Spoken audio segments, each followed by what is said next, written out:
গ্রামবাসীরা এমন ভুড়ি ভুড়ি অভিযোগ জানাচ্ছেন স্থানীয় তৃণমূল নেতৃত্বকে, তারা ব্যবস্থা নেওয়ার আশ্বাস দিচ্ছেন এখন। কিন্তু শেখ শাহজাহান সন্দেশখালীর মাস্টার মাইন্ড বেতাজ বাদশা 44 দিন পেরিয়ে গেলেও তাকে পুলিশ গ্রেফতার করতে পারেনি। 1.5 সপ্তাহ পেরিয়ে গেলেও শিবু হাজরা এখনো পুলিশের খাতায় অধরা। কি বলেছেন রাজ্য বিজেপি মুখপাত্র শ্রমিক ভট্টাচার্য, দেখুন।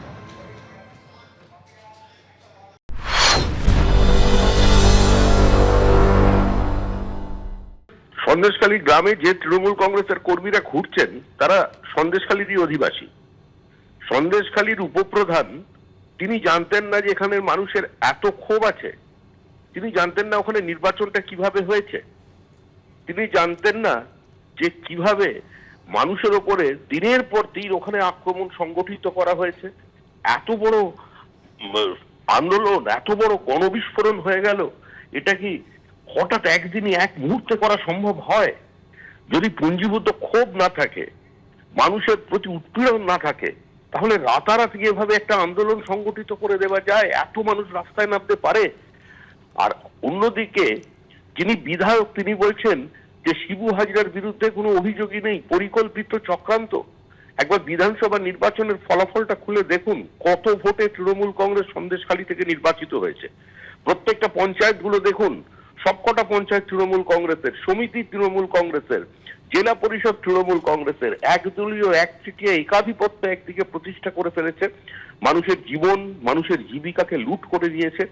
এখন তারা এই ধরনের পরিকল্পিত নাটক করছে কারণ মিডিয়ার দৌলতে। সন্দেশখালীতে এবারে বাড়িতে বাড়িতে সন্দেশখালী পঞ্চায়েতের সদস্যরা এবং ওনারা এসে মূলত এই যে এলাকায় বিভিন্ন বাড়ি বাড়ি যাচ্ছেন এবং কার বিরুদ্ধে কি অভিযোগ রয়েছে সেই বিষয়টাকে জানছেন এবং কারোর কোনো টাকা বাকি রয়েছে কিনা বা কি অভিযোগ তাদের, সেই সমস্ত বিষয়গুলোই কিন্তু শোনার চেষ্টা করছেন। আপনারা মূলত জানতে চাইবেন উপপ্রধানের থেকে কি অভিযোগ শুনতে চাইছেন, কি জানতে চাইছেন?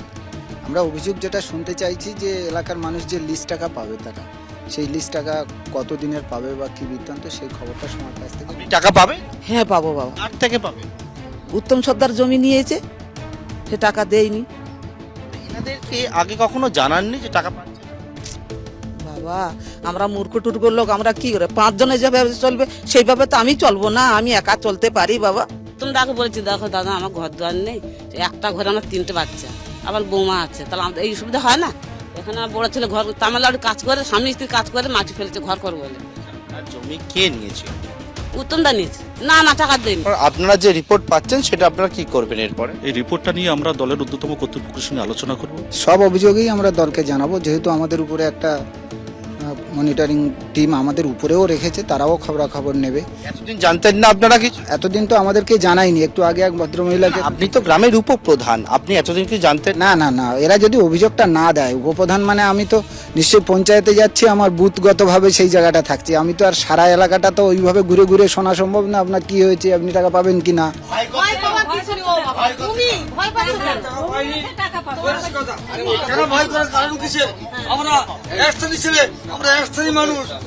উত্তম সর্দার ও বদমাইশি করেছে, তার জন্য দল ওকে শাস্তি দিয়েছে, 6 বছরের জন্য সাসপেন্ড করেছে এবং সে অ্যারেস্ট হয়েছে।